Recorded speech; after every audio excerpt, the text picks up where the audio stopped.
2장 1절에서 11절까지 말씀입니다.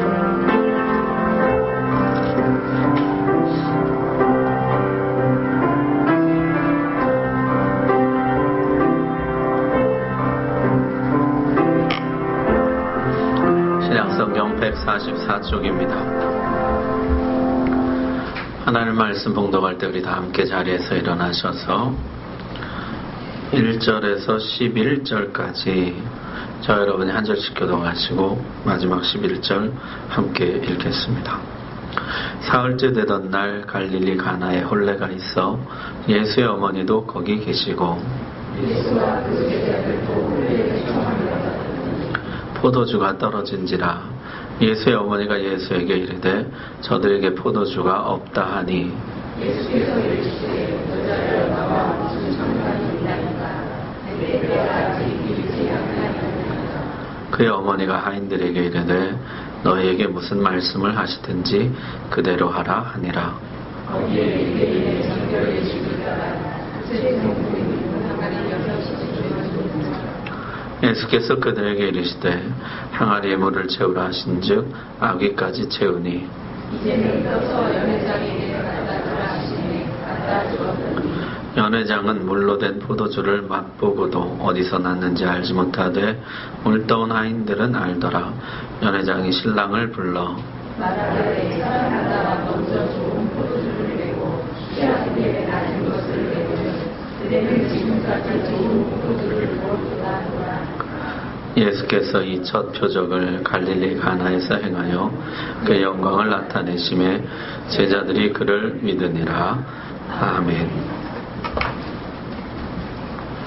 감사합니다. 요한복음은 표적들의 책이라는 별명을 가지고 있습니다. 요한복음에는 7가지 표적이 등장합니다.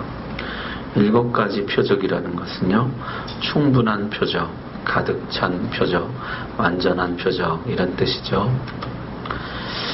기적이 있고 표적이 있습니다. 기적은 초자연적인 현상이고 표적은 어떤 진리나 실체를 보여주기 위한 기적입니다. 따라서 요한복음에 나오는 7가지 표적은 기적 그 자체보다 그 기적이 가르치는 바가 무엇인가, 그 기적을 통해 알려주시고자 하는 바가 무엇인가, 그것이 훨씬 더 중요하다는 것입니다. 물이 포도주로 바뀐 것, 왕의 신하의 아들을 고쳐주신 것, 38년 된 병자를 고쳐주신 것, 오병이어 무리를 걸으신 것, 소경을 보게 하신 것, 나사로를 살리신 것, 모두 뭔가 중요한 진리를 드러내기 위해서 허락하신 기적들이라는 것입니다. 따라서 기적만 보면 안 됩니다. 땅의 현상만 보면은 안 됩니다. 하늘의 메시지를 들어야 합니다. 미라클에만 초점을 맞춰서는 안 되고 메시지를 들어야 한다는 것입니다. 이 기적이 뭘 가리키고 있는가? 주님은 이 기적을 통해 우리에게 뭘 말씀하려고 하시는가? 거기에 초점을 맞춰야 한다는 것이죠. 사람들이 예수님께 기적을 보여달라 했습니다. 당신이 하나님께로부터 온 표적을 보여달라. 그때 주님은 한 가지 표적밖에 보여줄 것이 없다. 한 가지 표적이면 충분하다 하시면서 요나의 표적을 말씀하십니다. 3일간 깊은 바다 물고기 뱃속에 들어갔다가 3일 만에 다시 살아나왔습니다. 예수님도 3일 만에 다시 살아나실 것이라. 요나가 살아남으로 니느웨 사람들이 구원을 얻은 것처럼 주님이 살아나심으로 온 세상 사람들이 구원을 얻을 것이라. 자, 이와 같이 표적은 기적 그 자체가 아니라 그 기적이 가르치고 있는 실체, 진리가 훨씬 중요하다는 것입니다. 오늘부터 요한복음의 7가지 표적을 하나씩 살펴보려고 합니다. 자, 첫 번째 표적, 물을 포도주로 바꾸신 기적이죠. 혼인잔치를 할 때 보통 유대인들은 일주일간 잔치하는데요, 잔치 중간에 포도주가 떨어진 것입니다. 잔치가 시들해진 것이죠. 잔치가 중단될 위기에 봉착하게 되었습니다. 그때 예수님이 물로 포도주를 만드사 잔치를 지속하게 해 주셨다는 것입니다. 더 좋은 포도주, 더 흥겨운 잔치가 계속되었다. 성경은 구원의 기쁨을 종종 잔치로 비유합니다. 저 유명한 시편 23편 여호와는 나의 목자시니 내게 부족함이 없으리로다. 그렇게 시작을 하고 뒤에 가서 주께서 내 원수의 목전에서 내게 상을 차려주시고 기름을 내 머리 위에 부으셨으니 내 잔이 넘치나이다. 현대인의 성경이 이렇게 번역했어요. 주께서 내 원수들이 보는 가운데 나를 위해 잔치를 베푸시고 나를 귀한 손님으로 맞아주셨으니 내 잔이 넘치는구나. 세 번역 주님께서는 내 원수들이 보는 앞에서 내게 잔치상을 차려주시고 내 머리에 기름을 부으시어 나를 귀한 손님으로 맞아주시니 내 잔이 넘칩니다. 원수의 목전에서 상을 베풀어 주신다. 그게 잔치상이에요. 잔치를 베풀어 주신다. 악한 자에게 쫓기다가 얻게 된 구원, 하나님의 나라 잔치에 참여하게 되었다는 것이죠. 이사야 선지자도 하나님의 구원을 이렇게 선포합니다. 만군의 여호와께서 이 산에서 만민을 위하여 기름진 것과 오래 저장하였던 포도주로 연회를 베푸시리니 곧 골수가 가득한 기름진 것과 오래 저장하였던 맑은 포도주로 하실 것이며 하나님이 잔치를 베풀어 주실 것이라. 여러분, 잔치 그러면 떠오르는 이미지가 뭡니까? 잔치는 풍요로움입니다. 배부름과 만족이죠. 배불리 먹고 마신 뒤에는 기쁨이 있습니다. 서로 주고받는 사랑이 있습니다. 반면에 하나님 나라 밖은 결핍으로 가득합니다. 지혜가 모자라고 능력이 없으며 사랑이 없고 기쁨이 없습니다. 그래서 항상 불만이 있고 갈등과 증오가 있어요. 탕자의 비유를 보십시오. 아버지 집에는 무한한 풍요로움이 있습니다. 그러나 아버지 집을 떠난 탕자는 곧바로 결핍에 빠집니다. 돼지 먹이인 쥐업 열매도 먹지 못하는 상황에 처합니다. 에덴 동산에서는 모든 보기 좋고 먹기 좋은 열매를 마음껏 먹지만은 에덴에서 쫓겨난 후에는 가시와 엉겅퀴가 나서 열매를 얻지 못합니다. 그런 탕자에게 구원은 오직 아버지께로 돌아오는 것입니다. 다시 자녀의 지위를 회복하는 것입니다. 탕자가 돌아옵니다. 탕자가 돌아오자 풍악이 울리고 살진 송아지를 잡는 잔치가 시작됩니다. 구원의 기쁨이 잔치로 표현되고 있는 것이죠. 잔치 중에서 제일 흥겨운 잔치, 제일 풍성한 잔치, 혼인잔치입니다. 늠름한 신랑, 어여쁜 신부, 오고 가는 덕담, 웃음소리, 맛난 음식. 계시록에도 보니까 영원한 하나님 나라의 기쁨이 어린 양의 혼인잔치로 비유됩니다. 가장 흥겹고 가장 풍성한, 가장 사랑이 넘치는 잔치. 신랑 되신 주님과 신부 되는 교회가 영원히 하나 되는 기쁨의 잔치이죠. 그게 하나님 나라예요. 자, 그런데 하나님 나라의 풍성한 잔치와는 달리 이 땅의 잔치는 포도주가 떨어집니다. 계속 솟아나지를 못해요. 한계가 있습니다. 더 이상 기쁨이 공급되지 못하는 순간이 옵니다. 잔치가 화장의 위기를 맞게 됩니다. 예수님 다시 포도주를 공급해 주시죠. 6절에 보니까요. 거기 유대인의 정결례식을 위한 돌 항아리가 있었다. 그렇게 말씀합니다. 항아리에 물을 채우라.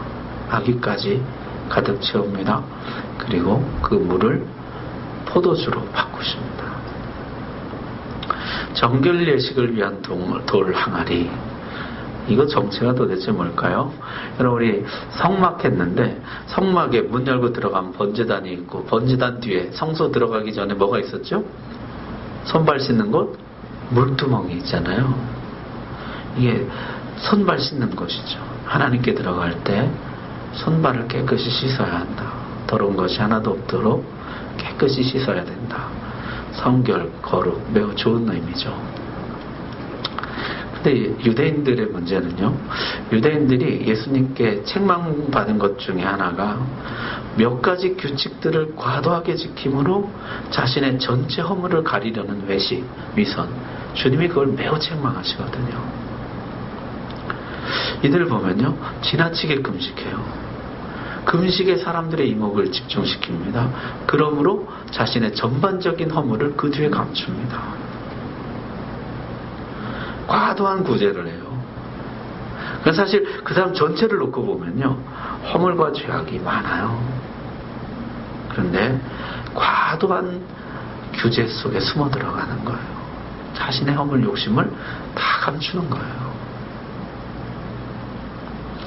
남도 속이지만 자신도 속습니다.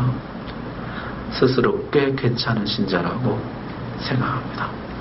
유대인들의 정결의식이 그런 것이에요. 이들은요, 성막에 있던 물두멍을 집집마다 만들었습니다. 집집마다 돌 항아리를 가져다 놓고 들어오며 나오며 손을 씻었어요. 손을 씻음으로 자신이 거룩해진다고 믿었습니다. 아니, 거룩하다고 믿었어요. 예수님 제자들이 손 안 씻고 먹자 예수님께 거칠게 항의합니다. 당신 제자들은 왜 손 안 씻냐? 손 씻어야 거룩해지는 것인데 왜 손을 씻지 않느냐? 주님 뭐라고 대답하셨어요? 손 씻는다고 거룩해지겠느냐? 마음을 씻어야지. 정말 더러운 것은 손이 아니라 너희 마음이 아니냐? 지나치게 정결 예식을 지킴으로 거룩을 대신하려고 했어요. 지나치게 손을 씻음으로 스스로 깨끗하다고 믿고 싶어 했습니다. 주님은 이 돌 항아리의 물을 포도주로 바꿔주시죠. 이 돌 항아리는요, 옛 규례, 의식, 전통, 관습을 상징합니다. 그것들은 너희에게 풍성한 잔치를 주지 못한다. 그것들이 주는 포도주라는 것은 곧 떨어질 것이라. 하나님 나라 잔치에 참여하게 해주지 못한다는 거예요. 여러분, 외식적인 금식은 순간 기쁨을 주지만 이내 포도주가 떨어져요. 외식적인 구제는요, 기쁨을 주는 것 같지만 이내 바닥이 나고 말아요. 그것들은 너희에게 풍성한 잔치를 주지 못한다. 원수의 목전에서 잔치를 베푸는 자는 바로 나다. 새 포도주를 차고 넘치게 너희에게 주는 자는 바로 나다. 여러분, 아까 시편 23편에서 원수의 목전에서 잔치를 베풀어 주는 분이 누구였습니까? 하나님이에요. 이사야의 예언에서 기름진 것과 맑은 포도주로 잔치를 베풀어 주는 분이 누구였습니까? 하나님이에요. 그래서 이 표적은요, 내가 하나님이라. 내가 잔치를 베푸는 하나님이라. 내가 너희 삶에 영원한 기쁨이 솟아나게 하는 하나님이라. 이것이 첫 번째 표적에서 주님이 가르쳐 주고 싶은 진리였습니다. 사랑하는 우리 성도 여러분, 시편의 노래처럼 주님이 나의 목자가 되셔서 내가 부족함이 없습니다. 원수의 목전에서 주님이 내게 잔치를 베풀어 주셨습니다. 제 잔이 새 포도주로 넘쳐납니다. 기쁨이 넘쳐납니다. 주님 내 안에 감사와 만족이 넘쳐납니다. 이 노래가 우리의 노래가 되기를 바랍니다. 예수님의 사역을 한마디로 성취능가 대체라고 해요. 율법을 다 성취하셨다는 것이죠. 아까 돌 항아리 아구까지 채워라. 완성된 율법은 옛 율법을 능가합니다. 그리고 주님은 새 율법을 주십니다. 새 계명을 주노니 서로 사랑하라. 대체가 일어납니다.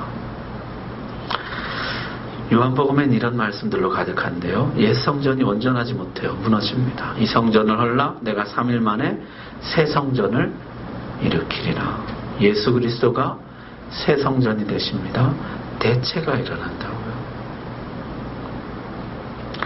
야곱의 우물은 계속해서 목마릅니다.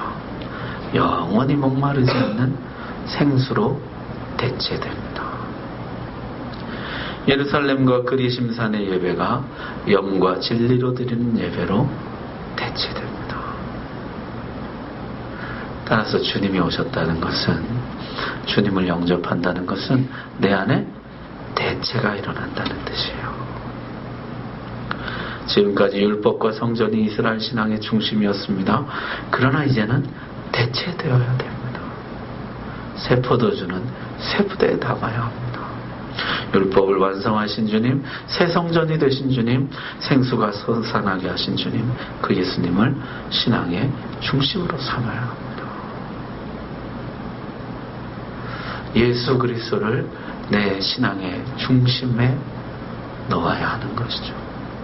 지금까지 놓여있던 돌 항아리를 치우고 그 자리에 예수 그리스도로 대체해야 된다. 그것이 참다운 신앙이에요. 예수님을 신앙의 중심으로 삼을 때 어떤 일이 일어납니까? 보니까 연회장이 놀라요. 이 잔치를 주관하는 사람이 깜짝 놀랍니다. 본래 갈수록 낮은 것이 나오는 것이 일반적이거든요. 그런데 너희는 갈수록 좋은 것이 나온다. 대체한 자들이 누리는 복입니다. 율법을 따라 살면 지쳐요. 돌 항아리를 따르는 신앙은요, 갈수록 낮은 게 나와요. 지치고 힘들고. 나중에 어떻습니까? 물이 떨어져가지고 바닥에 것을 긁어 올리니까요, 바닥에 가라앉았던 앙금 찌꺼기가 다 올라와요. 주님을 따라 살면 어떻습니까? 새 포도주가 넘쳐나요. 생수가 솟아나요. 그 배에서 생수의 강이 흘러 넘쳐요. 멈추질 않아요. 다시는 목마르지 않는 생수가 터져 나오게 될 것이라. 여러분이 주님을 섬길 때 그런 얘기 많이 하잖아요. 조금 주님을 섬기다가 좀 지칠 때가 있잖아요. 좀 힘들 때가 있잖아요. 그때 여러분 이걸 꼭 기억해야 돼요. 나 요새 돌 항아리를 따르고 있지 않나? 의식, 규례, 관습 이런 거에 초점을 맞추면 지쳐요. 갈수록 낮은 게 나올 수밖에 없어요. 주님으로 대체하지 않으면, 주님을 따르지 않으면 갈수록 낮은 게 나와요. 그러나 주님을 마음 중심에 모시고 주님을 따르는 신앙생활을 하면 갈수록 좋은 것이 나와요. 생수가 솟아나요. 기쁨이 넘쳐나요. 여러분, 성경에 얼마나 놀라운 이야기들이 많습니까? 우리가 아직 경험해보지 못한, 앞으로 들어가면 들어갈수록 더 경험하게 될 더 놀라운 이야기들이 얼마나 많습니까? 주님을 따르는 자는 더 좋은 것을 맛봐요. 더 좋은 게 나와요. 여러분, 은혜의 세계, 신앙의 세계, 여러분 더 좋은 것들을 많이 누리게 되기를 주의 이름으로 축복합니다. 주님이 그런 것이 있어요. 주님께는 있어요. 세상에는 없지만은 주님께 있어요. 자, 오늘 이 이야기가 시작되는 1절을 한번 보십시오. 사흘째 되던 날 갈릴리 가나에서. 사흘째 되던 날인데 언제로부터 사흘째 되던 날일까요? 제자들을 부르시던 날부터 사흘째 되는 날이에요. 다시 말하면 이 표적은 제자들과 연관이 있는 것이에요. 특별히 둘째 날, 바로 전날 누구를 제자로 부르시냐면 나다나엘을 제자로 부르세요. 나다나엘이 고향이 어디냐면 갈릴리 가나입니다. 나다나엘의 고향에서 나다나엘을 부르신 바로 다음날 제자들을 부르신 사흘째 되는 날 일으키신 기적이에요. 11절 한번 보십시오. 예수께서 이 첫 표적을 갈릴리 가나에서 행하여 그의 영광을 나타내심에 누가 믿게 되었습니까? 제자들이 그를 믿으니라. 이 표적은 제자들을 위해서 베푸신 것이에요. 제자들에게 내가 하나님이라는 것을, 너희는 더 이상 돌 항아리를 따르는 신앙생활을 하지 말고 새 포도주인 나를 따르는 신앙생활을 하라. 그것을 가르쳐주기 위해 주님이 보이신 표적인 것이죠. 9절에 또 재밌는 이야기가 있습니다. 9절에 연회장은 물로 된 포도주를 맛보고도 어디서 났는지 알지 못하되 물떠온 하인들은 알더라. 연회장은 이 포도주의 맛은 봤지만은 알지를 못했다. 그러나 하인들은 알았다는 거예요. 누가 이렇게 하셨습니까? 예수님이 이렇게 하신 것을 알았죠. 여러분, 이 포도주의 근원을 알아야 돼요. 출처를 알아야 돼요. 그것이 주님을 아는 비결이에요. 이 포도주가 어디로부터 오는가를 알아야 돼요. 주님이 나에게 주시는 이 기쁨이 어디로부터 오는가? 새 포도주는 어디에서 나오는가? 그것에 관심을 가질 때 알게 돼요. 믿게 돼요. 누군가에게 이것은 그냥 기적일 뿐인데요. 누군가에게는 표적이 돼요. 누군가에게는 이건 그냥 놀라운 일인데요. 누군가에게는 예수님을 만나는 기회가 돼요. 여러분, 우리가 주님을 따르잖아요. 그러면은 누군가에게는 그저 놀라운 일이에요. 세상에 그런 일이 다 있어. 그런데 주님을 바라보고 주님을 따르는 자들에게는 주님을 알고 믿고 배우게 되는 좋은 기회가 되더라는 것입니다. 제자들에게 이 일은 표적이 되었다. 예수님을 믿게 되는 표적이 되었습니다. 하인들에게는 예수님을 알게 되는 표적이 되었습니다. 말씀 마칩니다. 우리 삶이 주님이 날마다 잔치를 베풀어 주시고 새 포도주를 허락해 주십니다. 돌 항아리를 따르는 신앙생활 한계가 와요. 기쁨이 떨어지는 순간이 와요. 지치는 순간이 와요. 더 이상 포도주가 나오지 않는 순간이 오게 됩니다. 돌 항아리를 따르는 신앙에서 이제 예수 그리스도를 따르는 신앙으로 대체하라는 것이에요. 주님을 따를 때 생수가 솟아나고 포도주가 끊이지 않게 돼요. 주님 내 삶 가운데 날마다 넘치는 기쁨을 허락해 주십니다. 하나님 나라의 잔치 속에 살아가게 하시는 것이죠. 오늘 말씀 여러분의 말씀으로 받으시기를 바랍니다. 기도하겠습니다.